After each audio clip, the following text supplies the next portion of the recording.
KGUN 9 on your side first warning weather with meteorologist April Madison.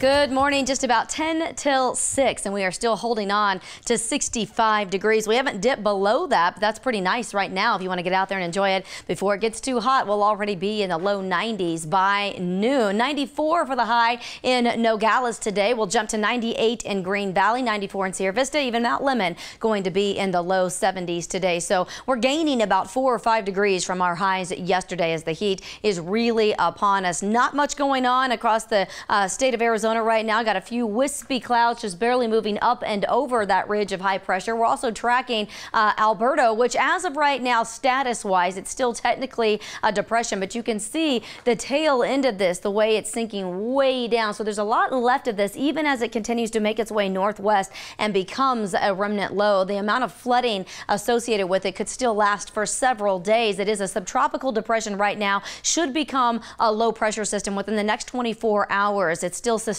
about 30 mile-per-hour winds and again moving to the north-northwest inland by about 13 miles per hour. High pressure is driving our weather pattern and likely will so for the next several days. It could be the weekend and more so probably early or even middle of next week before we start seeing a change. And that means not only are we expecting more 100s, we're now tracking our first 105 degrees of the season. Now the earliest that we typically or have seen it happen and just in the past decade is May 21st. So we're already past that. The latest in the past decade we'd ever seen is June 15th. So we're not there yet. And then you go with the overall average first occurrence of ever seeing 105 since we ever started tracking our data. The average is about June 12th. So if you go by that, we'd be a little bit early this year. We are expecting to see it, if not June 2nd, certainly expecting to see it by June 3rd, which is Sunday, which if you go over overall average is actually a little bit early. But if you go just based on the last decade, we've actually passed